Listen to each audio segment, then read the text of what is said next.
નમસ્કાર વિદ્યાર્થી મિત્રો, આજના વિડિયો લેક્ચરમાં આપનું સ્વાગત છે।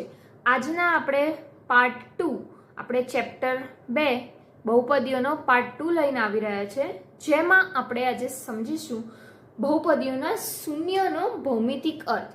તમે બહુપદીઓના શૂન્યોને યાદ રાખો કે તમે આલેખ દ્વારા પણ સમજી શકો। બહુપદીના શૂન્યને તમે આલેખ દ્વારા પણ સમજી શકાય છે। જો હું તમને અહીંયા એક બહુપદી આપું, સૌપ્રથમ આપણે સુરેખ બહુપદી લઈએ। કોઈ એક સુરેખ બહુપદી લઈએ આપણે।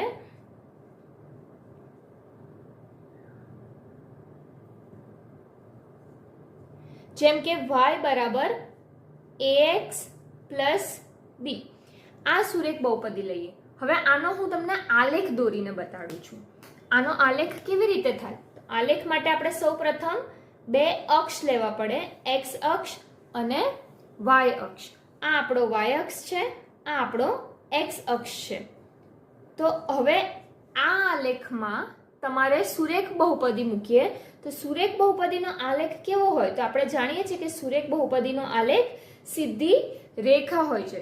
તો હવે અહીંયા આપણે જોઈ શકીએ છીએ કે આ રેખા આપણને x ને એક બિંદુમાં છેદે છે, માટે આ બહુપદીના કેટલા શૂન્ય હશે?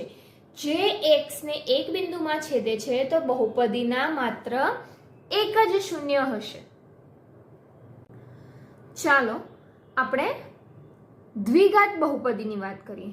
જો આપણને આપેલી બહુપદી દ્વિઘાત હોય, એટલે કે y બરાબર ax² plus bx plus c, એનો મતલબ કે તમને વધુ ઘાત બે છે, જે ઘાત હોય એ ઘાતની બહુપદી કહેવાય। અહીંયા બે ઘાત છે તો દ્વિઘાત બહુપદી।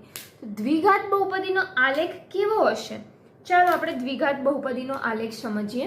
તો એના માટે અહીંયા આપણે x અક્ષ અને y અક્ષ લેવાનો છે। તો દ્વિઘાત બહુપદી એટલે એના બિંદુ x ને બે બિંદુ આગળ છેદશે, એના શૂન્ય। આવી રીતે દ્વિઘાત બહુપદીનો આલેખ આવી રીતે પરવલય હોય છે, જે x ને બે બિંદુ આગળ છેદે છે, માટે આ દ્વિઘાત બહુપદીના કેટલા શૂન્ય હશે? બે બિંદુ આગળ છેદે છે, માટે દ્વિઘાત બહુપદીને વધુમાં વધુ બે શૂન્ય હશે। એવું ના કહી શકો કે બે જ શૂન્ય હશે। કેમ તમે એવું ના કહી શકો? જો x અક્ષને એ બે ભિન્ન બિંદુમાં છેદે તો બહુપદીને બે શૂન્ય હશે। જો એ x અક્ષને બે બિંદુમાં ના છેદે, જો બે બિંદુમાં છેદે તો એને બે શૂન્ય હશે।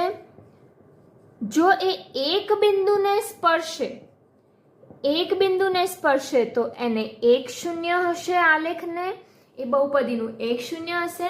જો આલેખ x અક્ષને છેદે જ નહીં તો બહુપદીને એક પણ શૂન્ય હશે નહીં, બરાબર?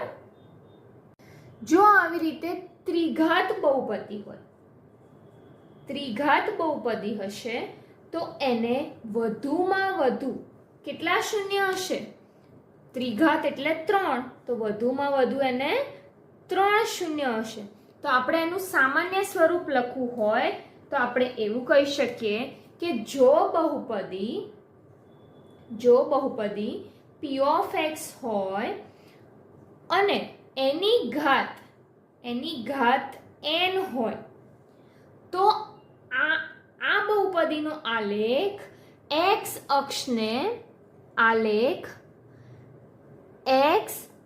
અક્ષને વધુમાં વધુ, યાદ રાખજો, વધુમાં વધુ n બિંદુઓમાં છેદે છે। આ બહુપદીનો આલેખ x અક્ષને વધુમાં વધુ n બિંદુઓમાં છેદે છે, એટલે એનો મતલબ એવો થાય કે આ બહુપદીને કેટલા શૂન્ય હશે? આ બહુપદીને n શૂન્ય હોઈ શકે, n શૂન્ય હોઈ શકે। આ પ્રકરણના કેટલાક ગાણિતિક સૂત્રો છે શૂન્ય અને સહગુણકો વચ્ચેનો સંબંધ। દ્વિઘાત બહુપદી હશે તો તેના 2 શૂન્ય હશે, તો શૂન્યનો સરવાળાનું સૂત્ર અને શૂન્યના ગુણાકારનું સૂત્ર. જો ત્રિઘાત બહુપદી હશે તો તેના 3 શૂન્ય હશે, આલ્ફા, બીટા અને ગામા, અને તેના 3 સૂત્ર છે: શૂન્યનો સરવાળો, બબ્બે શૂન્યનો ગુણાકારનો સરવાળો અને શૂન્યનો ગુણાકાર. જો હજી સુધી તમે મારી ચેનલ સબસ્ક્રાઇબ ના કરી હોય તો સબસ્ક્રાઇબ કરવાનું ભૂલતા નહીં. Don't forget to like, comment and subscribe. Thanks for watching.